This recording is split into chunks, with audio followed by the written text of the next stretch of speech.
नमस्कार, जय हिंद, सुस्वागत, हार्दिक अभिनंदन। और बड़ी खुशी मुझे इस बात की होती है कि जिस तरीके की रुचि आप इतिहास में दिखा रहे हो वो तारीफ़ काबिल है। ठीक है। अच्छा, एक बात मैं बता दूं, कई बार लोग कहते हैं मुझे ना कि आप बड़े बातूनी टाइप के आदमी हो। तो मैं कहता हूँ यार, अगर मैं बातूनी हूँ तो इसके लिए क्या मुझे डांट भी पड़ती है। कौन पड़ती है? हमारी पत्नी में डांट देती है, ए तुम ज़्यादा बातूनी हो। लेकिन कई बार अप्रिसिएशन भी मिलता है, कह रहे भाई क्या बात कही है आपने। तो मेरे प्यारे साथियों, अगर कोई मुझसे ये पूछे कि तुम बातूनी बने कैसे, तो मैं ये कहूँगा कि साहब मैंने इसमें 12-13 साल दिए। मतलब आपको बात करना आना चाहिए, बकवास करना नहीं। अच्छा, बात करना कब आता है? जब आपको आसपास का सामान्य अध्ययन होता है। तो जो जीके जी, नमस्ते, जय हिंद। आपको जो ये क्लासेस चलती है, जब आप जीके जीएस पढ़ रहे होते हो और कोई डेडिकेटेडली पढ़ा रहा हो, तो विश्वास करिए आपके अंदर एक कॉन्फिडेंस आता है बात करने का, पेपर पास होता है, बात करने कॉन्फिडेंस, आपकी बातें वजन आता है, लोग आपकी बातों को सुनना पसंद करते हैं। और मेरा ऐसा निजी रूप से मानना है कि शायद लोग इसलिए जीते भी हैं कि यार 2-4 लोग हमारी बातें सुने, इससे बेहतर क्या हो सकता है। ठीक है। तो मेरे प्यारे साथियों, अपनी क्लास को बिना देरी किए हुए हम आगे बढ़ाएं। और हम सभी, आप जानते हैं कि हम लोग कहाँ बात कर रहे थे। मैंने आपको बताया था कि अरबों के साथ क्या कहानी हुई, और महमूद गजनबी के समय तक आने तक 300 साल का गैप हो गया, लेकिन महमूद आया। ठीक है। देखिए, हम लोग भारत पर अरबी आक्रमण की चर्चा कर चुके हैं। देखिएगा साहब, हम लोग भारत पर क्या कर चुके हैं? भारत पर अरबी आक्रमणों की चर्चा हो चुकी है ना। अरब लोग भारत पर आक्रमण करते हैं, लेकिन लोग ये भी कहते हैं कि उनका जो आना था वो कुछ परमानेंट टाइप का नहीं रहा। ठीक है। अरबी आक्रमण पर चर्चा हो चुकी है। अरबी आक्रमण पर हम लोग चर्चा कर चुके हैं, थोड़ा सा बैकग्राउंड लिखेंगे ना तो पीछे वाली बात क्लियर होती है। लेकिन भारत पर अब जो आक्रमण होने जा रहे हैं, भारत पर ये आक्रमण तुर्कों ने किए। लेकिन अब आक्रमण तुर्क लोग करेंगे भैया। किन्होंने किया? तुर्की लोगों ने, जो टर्किश हैं, ये लोग हमला करेंगे भारत पर। तुर्की लोगों ने किया। तुर्की लोगों ने किया। आगे बढ़ूं इससे पहले कुछ बातें बतानी बहुत ज्यादा जरूरी हैं। कौन है तुर्क? हु आर तुर्क? तुर्क कौन है? मैंने आपको पहले बताया है। वैसे तो जब मैं टॉपिक पढ़ा रहा था राइज ऑफ इस्लाम, तो मैंने आपको बताया था कि भैया तुर्क कौन है। यह है पहला प्रश्न। तो पता तो चले कि आखिरकार वो लोग जो भारत पर एक एम्पायर मेंटेन करने में कामयाब हो गए, चाहे वो महमूद गजनवी रहा हो, मोहम्मद गौरी रहा हो। महमूद गजनवी चलो ठीक है, धन लूटने आया, चला गया, लेकिन गौरी आया, गौरी ठीक ठाक लड़ा, गौरी ने अपना पूरा एम्पायर यहां पर मेंटेन किया। तो सर, जो काम अरबी नहीं कर पाए, वो काम तुर्कों ने किया। ये कोटेशन भी आती है, याद रखिएगा। भारत में अरबों के द्वारा प्रारंभ किए गए कार्य को, अरबों के द्वारा प्रारंभ किए गए कार्य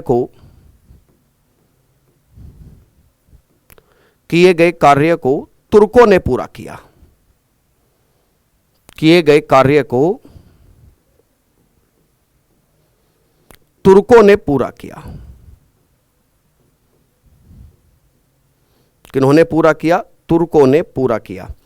आप इस स्टेटमेंट की रेलेवेंसी क्या है इसको समझिएगा, है ना। को तुर्कों ने पूरा किया, मतलब कहानी यह है कि भारत में साम्राज्य बनाने का जो स्वप्न अरबों ने देखा, कासिम ने देखा, उबैदुल्ला ने देखा, अल हरीस ने देखा, उमर ने देखा, वो सपना वो लोग पूरा नहीं कर पाए। शुरू जरूर उन्होंने किया, भारत पर हमला करने का प्रोसेस शुरू जरूर उन्होंने किया, लेकिन इस काम को पूरा किया तुर्कों ने। तो यहाँ पर यह जानना जरूरी हो जाता है कि आखिरकार जिन टर्किश लोगों की हम बात कर रहे हैं, ये तुर्क आखिर हैं कौन? कौन है ये तुर्क? ये तुर्क कौन है? देखिए, तुर्क एक ट्राइबल सोसाइटी है। तुर्क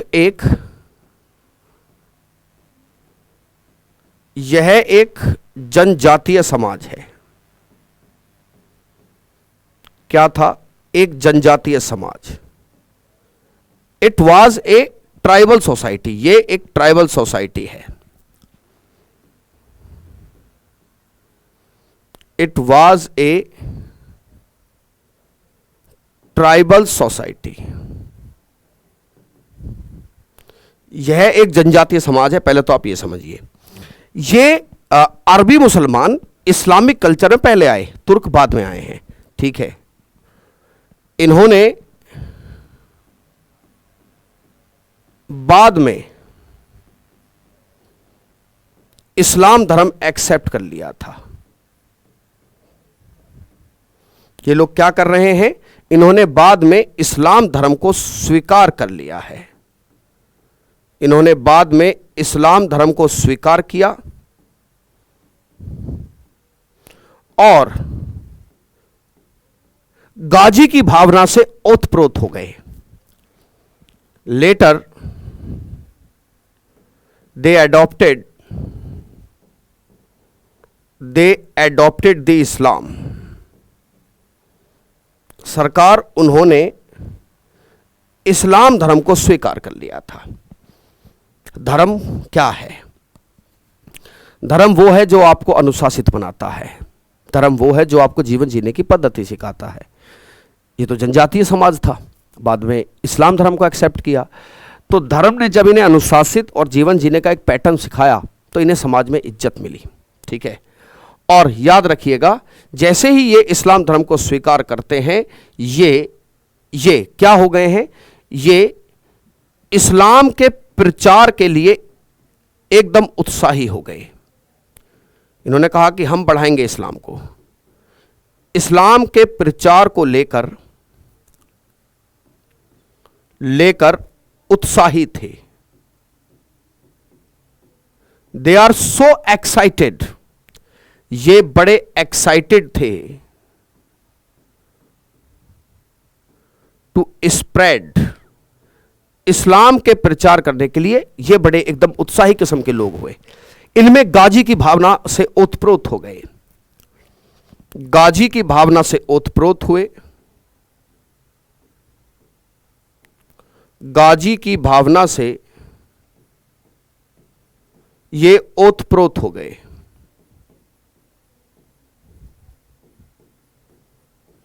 ये फुलफिल फ्रॉम गाजी इमोशन। ये गाजी की भावना से एकदम हो गए हैं ओतप्रोत। गाजी का मतलब क्या होता है? धर्म का प्रचारक और योद्धा। गाजी शब्द का अर्थ ही क्या है? गाजी शब्द का मैं पहले भी आपको बताया हूं बाबू, है ध्यान? क्यों जी? गाजी वाली बात को हमने आपको पहले बताया। कौन है गाजी? गाजी वो हैं जो इस्लाम धर्म के प्रचारक और योद्धा दोनों हैं। इस्लाम के प्रचारक और योद्धा दोनों। ये कौन है साहब? ये इस्लाम के प्रचारक और योद्धा।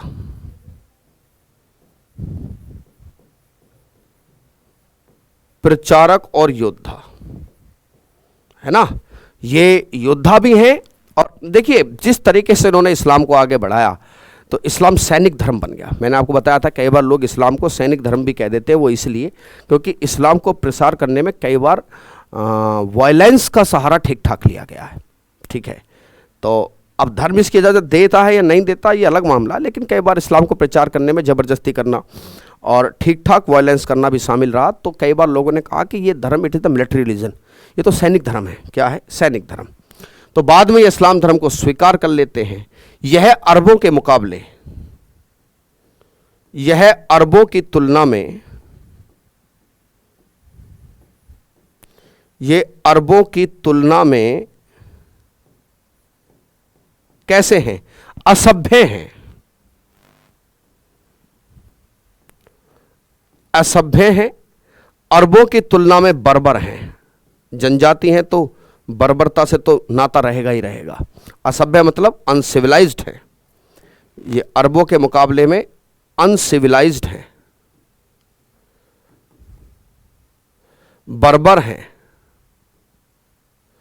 तो ये बात कह देना कि ज़्यादा कत्लेआम करेंगे, तो ये पता होना चाहिए कि जो तुर्क हैं वो ज़्यादा कत्लेआम कर सकते हैं क्योंकि अरबों के मुकाबले में ज़्यादा बर्बर हैं ये।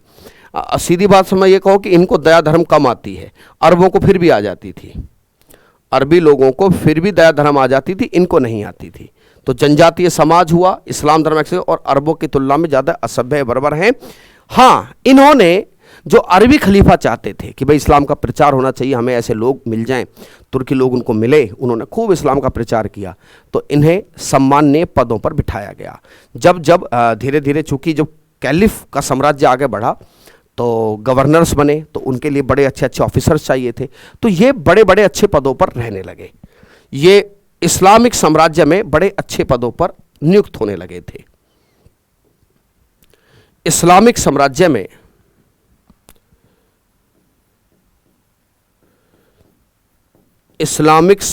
में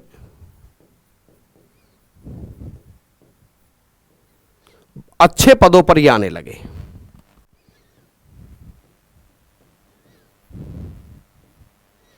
बड़े पदों पर नियुक्ति होने लगी।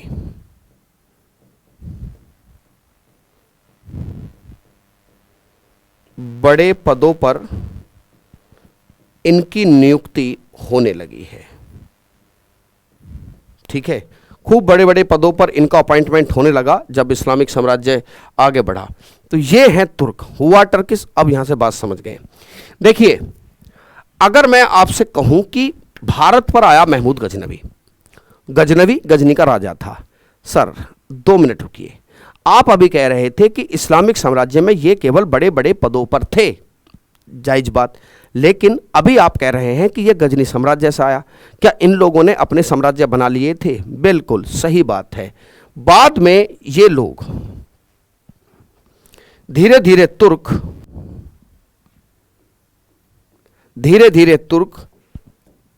जो इस्लामिक साम्राज्य में बड़े पदों पर थे, धीरे धीरे तुर्क अपने साम्राज्य भी बनाने लगे थे।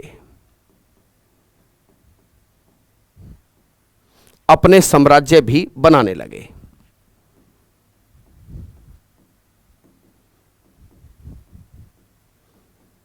बनाने लगे थे। जैसे अफगानिस्तान का गजनी साम्राज्य, जैसे अफगानिस्तान का गजनी साम्राज्य, अफगानिस्तान का गजनी साम्राज्य।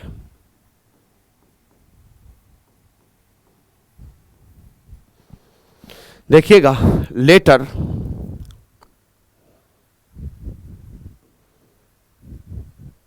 they maintain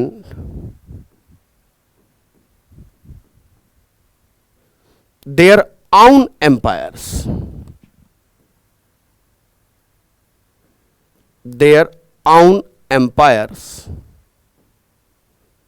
बाद में इन्होंने खुद के भी साम्राज्य बनाने शुरू किए, जैसे अफगानिस्तान का गजनी साम्राज्य।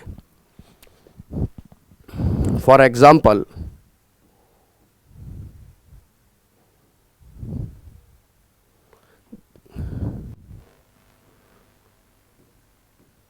Ghazni empire of Afghanistan,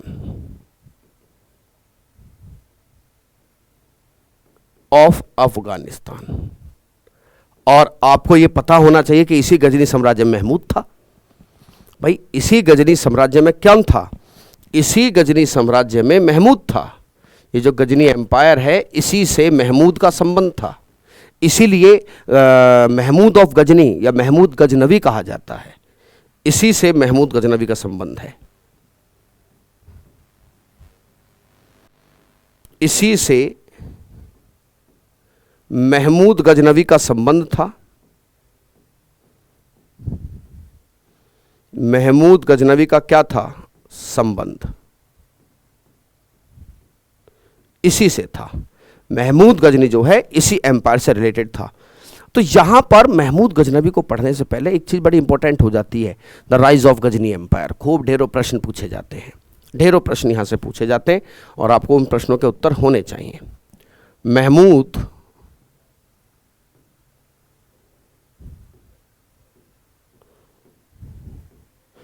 Ghazni was related to this empire.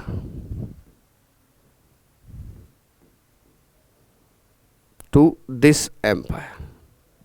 ठीक है, तो आज का जो हमारा टॉपिक है महमूद गजनवी, महमूद गजनवी जो टॉपिक है, हम सबसे पहले उसका डोमेन बनाते हैं। तो आप जब हम जिस टॉपिक की हम लोग शुरुआत करने जा रहे हैं, टॉपिक है महमूद गजनवी।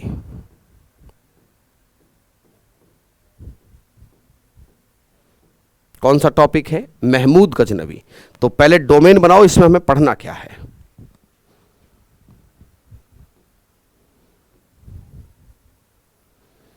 महमूद गजनवी। तो सबसे पहले देखिएगा, एक डोमेन मेंटेन कर लेते हैं, हमें क्या पढ़ना है।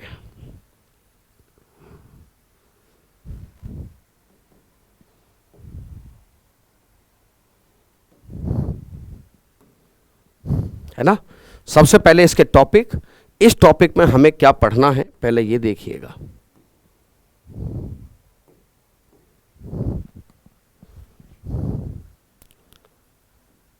क्या पढ़ना है? The sub topics. देखिए, इसमें जो सबसे पहली चीज हमें देखनी है, the rise of Ghazni empire. Ghazni साम्राज्य का उदय कैसे हुआ, है ना? गजनी साम्राज्य का उदय।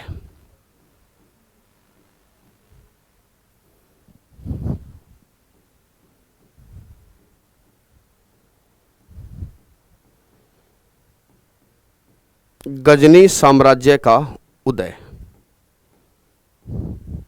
The rise of Ghazni empire.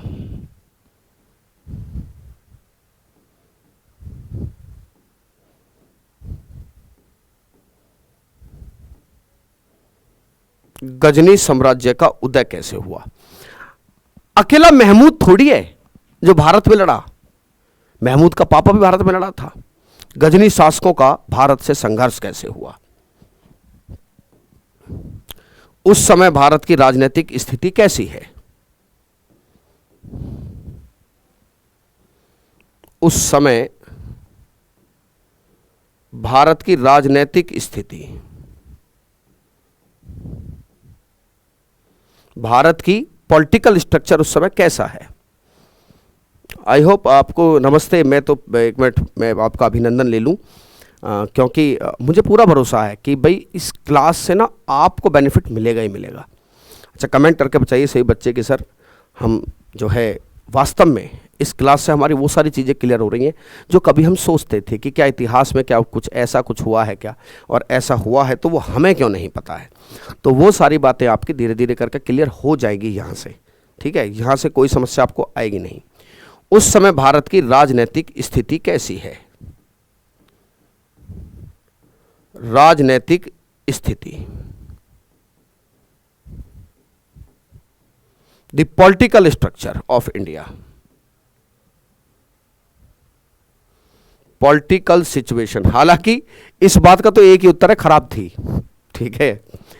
अब जब 9-10 में पढ़ते थे तो वो जो जीवनी आया करती थी लेखकों की, तो हमारी बहन जी एक दिन हमसे कह रही थी, तो मैंने कहा भी याद कर लेते हैं। बोले क्या फ़र्क पड़ता है, जब कब पैदा हुए कब मरे 2 तारीखें याद रखो, बाकी तो सबका जीवन गरीबी में ही गुजरा है।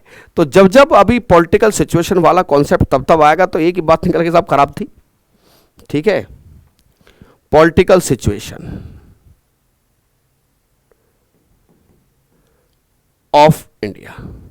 साथ में हम यहीं पर देखेंगे कि जो संघर्ष हुआ, भारत के राजा भी समझते थे कि हमारे सिर पे एक गजनी बैठा हुआ है, गजनी साम्राज्य झगड़ा करेगा हमसे, तो शुरुआती संघर्ष गजनी साम्राज्य से शुरुआती संघर्ष देखेंगे। जब इसको पढ़ेंगे तभी देखेंगे गजनी साम्राज्य से शुरुआती संघर्ष कैसे हुए।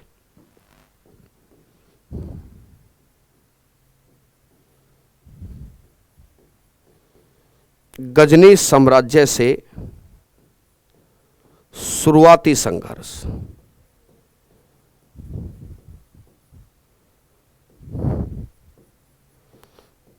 है ना, the initial conflict to Ghazni empire.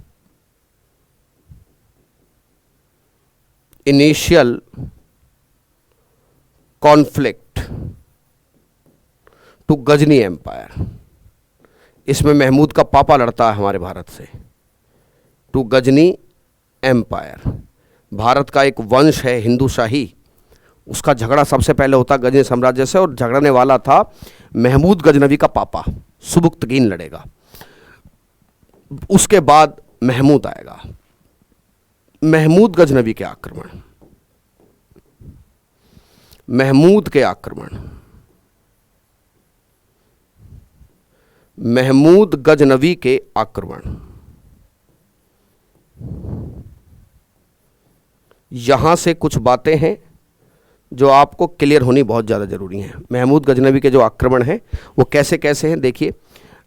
एक तो महमूद गजनवी के जो 17 आक्रमण हैं उनकी संख्या देखेंगे। सबसे पहले देखेंगे आक्रमण के कारण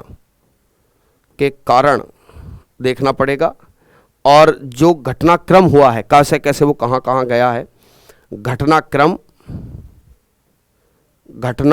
देखेंगे, और साथ में देखेंगे इन आक्रमणों का क्या प्रभाव हुआ। घटनाक्रम और फिर देखेंगे भैया प्रभाव। ठीक है, तो सबसे पहले देखिए, हेडिंग डाल दीजिए, rise of Ghazni empire. Ghazni साम्राज्य का उदय हुआ कैसे। गजनी साम्राज्य, the rise of Ghazni empire. Put the heading, the rise of Ghazni empire, Ghazni साम्राज्य का उदय।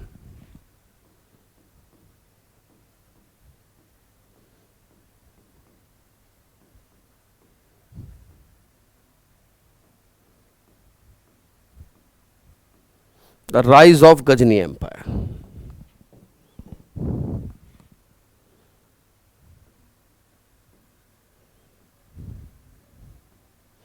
ठीक है, कहां है गजनी। गजनी अफगानिस्तान का एक प्रांत है। कहां है, प्रांत भी है और एक शहर भी है। गजनी वर्तमान में अफगानिस्तान का एक शहर है, बल्कि इसको यहां लिख लो साइड में। गजनी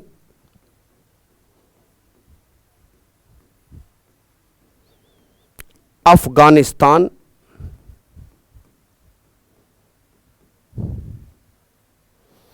का एक शहर है।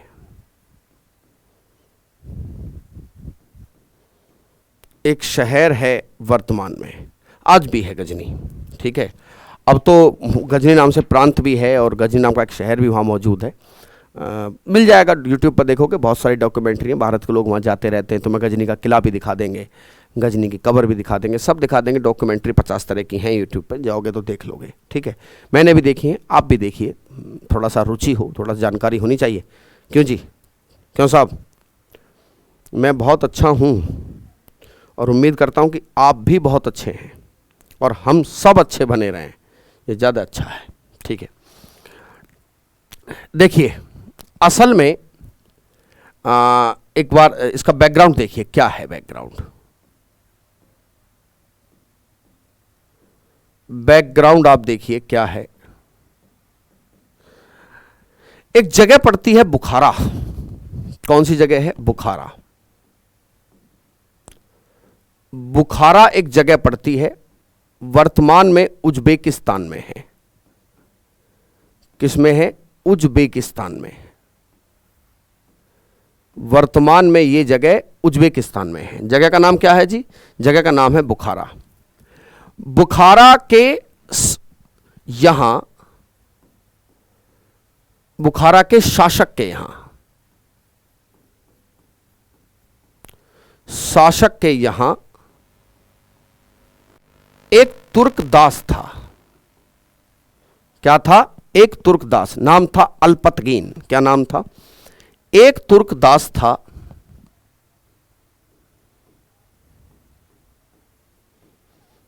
एक तुर्कदास था। ये जो टर्किश स्लेव है, इस स्लेव का नाम है अल्पतगीन।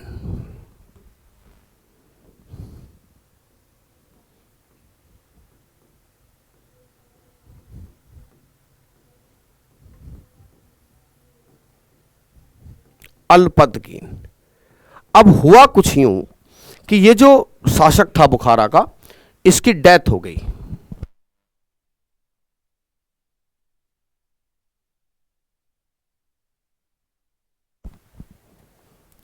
तो ये जो राजा था, ये जो तुर्कदास था अल्पतगीन, इस राजा की मृत्यु हो जाती है।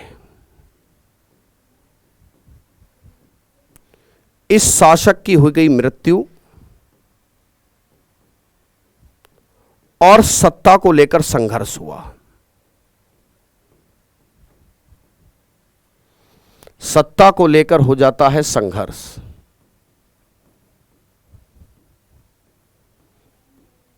सत्ता को लेकर संघर्ष हो जाता है कि भाई कौन गद्दी पर बैठेगा, कौन गद्दी पर नहीं बैठेगा। यह संघर्ष हुआ था शासक के चाचा वर्सेस भाई के बीच में।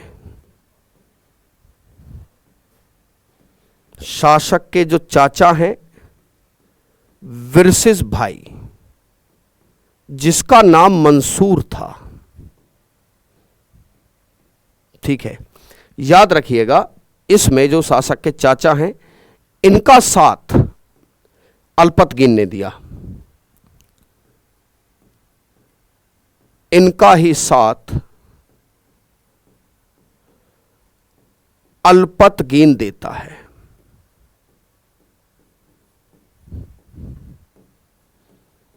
इन्हीं का साथ किसने दिया था? अल्पतगीन ने दिया था। और ये हार गए। समझ रहे हो? सिर मुड़ाते ही ओले पड़ गए। ठीक है, और ये हार जाते हैं। और जब ये हार गए तो मजबूरी में अल्पतगीन को बुखारा छोड़ना पड़ा। अल्पतगीन बुखारा छोड़ देता है क्योंकि उसे पता था कि दंड मिलेगा। अब अल्पतगीन बुखारा को छोड़ देता है। ठीक है, चलिए, अब अल्पतगीन बुखारा छोड़ दिया है। अल्पतगीन बुखारा छोड़ के जाएगा कहां, ये बात हम आपको कल बताएंगे। ठीक है, किसी वजह से क्लास को छोड़ रहे हैं थोड़ा सा जल्दी। ठीक है, तो कल बताएंगे क्योंकि लेट नाइट में थोड़ा सा गड़बड़ है तो जाना पड़ेगा मुझे। कल बताता हूँ इस बात को मैं आपको। अलविदा, जय हिंद।